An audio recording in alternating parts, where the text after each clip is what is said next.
नमस्कार, खबरें जारी न्यूज 24 पर मैं हूं आपके साथ मकसूद खान। आम आदमी पार्टी के राष्ट्रीय संयोजक दिल्ली के पूर्व मुख्यमंत्री अरविंद केजरीवाल दिल्ली के जंतर मंतर पर पहुंचे थे। मंच से उन्होंने संघ प्रमुख मोहन भागवत से 5 सवाल पूछे हैं। पूछा कि ईडी और सीबीआई से मोदी जी क्या डरा रहे हैं, बीजेपी में भ्रष्ट नेता क्यों शामिल हो रहे हैं, बीजेपी का पथ भ्रष्ट क्यों हो गया है, क्या बीजेपी के कदमों से आरएसएस सहमत हैं। एक के बाद एक 5 सवाल पूछे गए अरविंद केजरीवाल की तरफ से, और यह भी कि आम आदमी पार्टी के नेताओं और मेरे खिलाफ षड्यंत्र रचा गया। बीजेपी जिस तरह के काम कर रही है, जो कदम उठा रही है, क्या उन कदमों से आरएसएस सहमत है। मैं पूरे सम्मान के साथ मोहन भागवत जी से 5 प्रश्न पूछना चाहता हूं।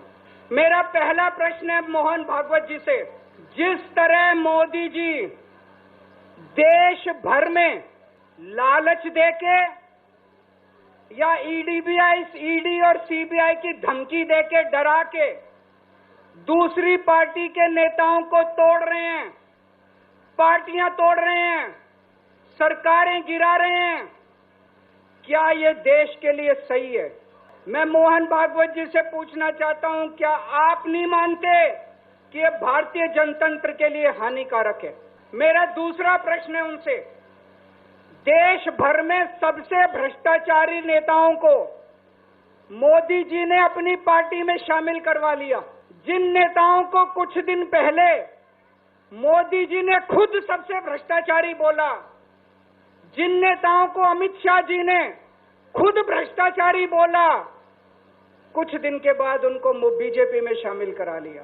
मेरा तीसरा प्रश्न है मोहन भागवत जी से, बीजेपी आरएसएस की कोख से पैदा हुई। कहा जाता है ये देखना आरएसएस की जिम्मेदारी है कि बीजेपी पथ भ्रष्ट ना हो।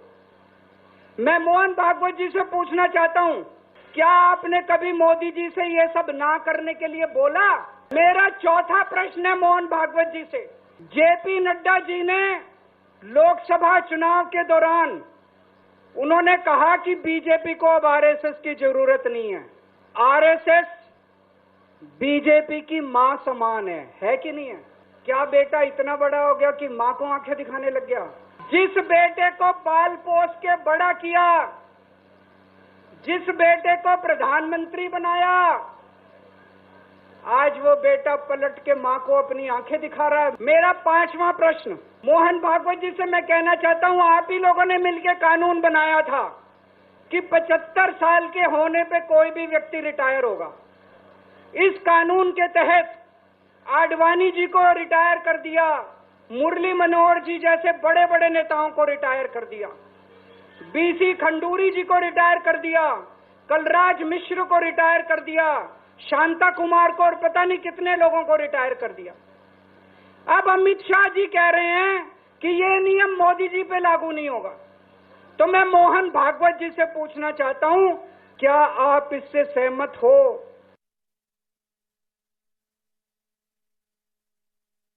केजरीवाल के 5 सवाल सीधे उन्होंने यहां पर संघ प्रमुख मोहन भागवत से किए हैं।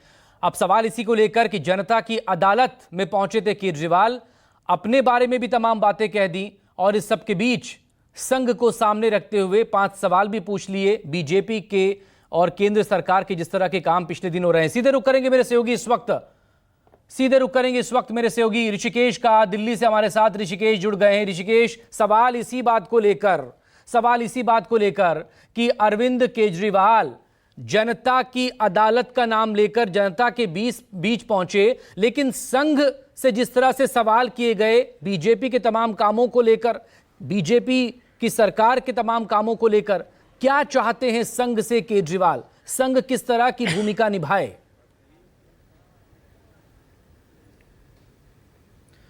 मकसूद, देखिए, जब हमने सवाल रामवीर सिंह विधूड़ी जो लोकसभा के सांसद हैं, या फिर बीजेपी के वीरेंद्र सचदेवा जो कनॉट प्लेस में एक केजरीवाल के खिलाफ ही धरना प्रदर्शन में बैठे हुए थे, तो उन्होंने कहा कि अरविंद केजरीवाल जनता की अदालत में उन सवालों के जवाब नहीं दे रहे हैं जो जनता उनसे मांगती है। मसलन कि बाढ़ के हालात में अरविंद केजरीवाल कहाँ थे, कोरोना के वक्त में पूरी दिल्ली में त्राहिमाम था, यहाँ की स्वास्थ्य व्यवस्थाएं बिल्कुल चरमरा गई थी, उस वक्त अरविंद केजरीवाल का सुशासन कहाँ था।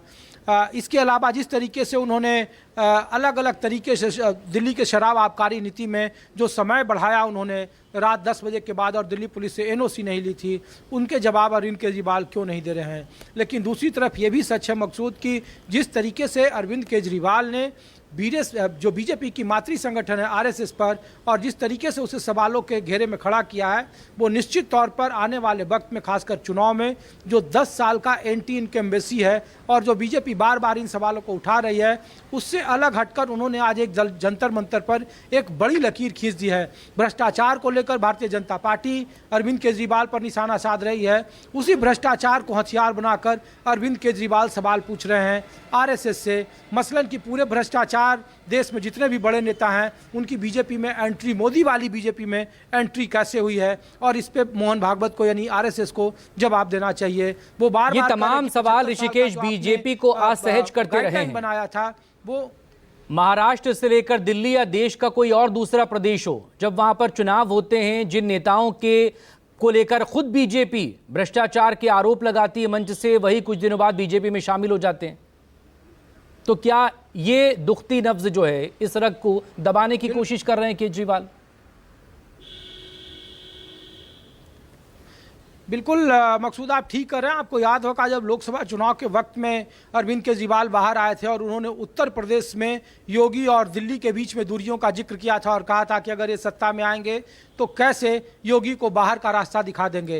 ये बातें कितनी सच हुई है आप भी जानते हैं, लेकिन एक राजनीतिक नैरेटिव जरूर चल पड़ा कि वाकई में जो मौजूदा टीम है बीजेपी की का जो शीर्ष नेतृत्व है वो अपने अंदर। बहुत शुक्रिया ऋषिकेश, नजरें बनाए रखें। अपडेट के लिए आपसे फिर बात होगी। जम्मू कश्मीर की खबर का रुख करेंगे क्योंकि